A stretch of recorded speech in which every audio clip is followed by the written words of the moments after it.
In my clinic, I prescribe testosterone, an FDA-approved, naturally occurring hormone, covered by insurance. But all of those prescriptions, they're for men. In fact, 1 in 5 men are diagnosed with hypogonadism, a condition where their bodies stop making enough testosterone. Nearly all women experience the same hormone decline when they live long enough.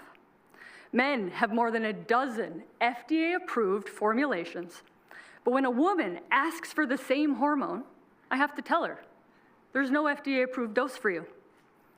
The FDA is failing women by denying access to a hormone their bodies naturally produce.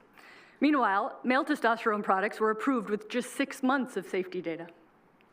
That is not a lack of evidence, it's a regulatory and equity failure. With no FDA-approved product, insurance won't cover it. Women are forced to microdose male products, justify their prescriptions at the pharmacy, or pay cash for higher dose, less regulated pellets. Despite these barriers, as many women as men in America take testosterone. And I've seen what happens when they do. They start businesses. One said, "My math is back." Another, "The German I learned as a kid has come back." And my favorite, you know that scene from The Wizard of Oz where it goes from black and white to Technicolor?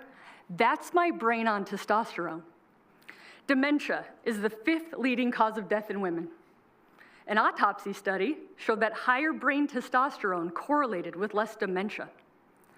1 in 4 midlife women in America are on antidepressants, despite the risk of bone loss and reduced libido.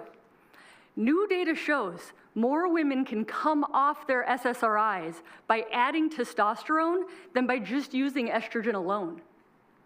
4 countries, Australia, New Zealand, South Africa, and the UK, have government-approved female-dose testosterone, but only for low sexual desire.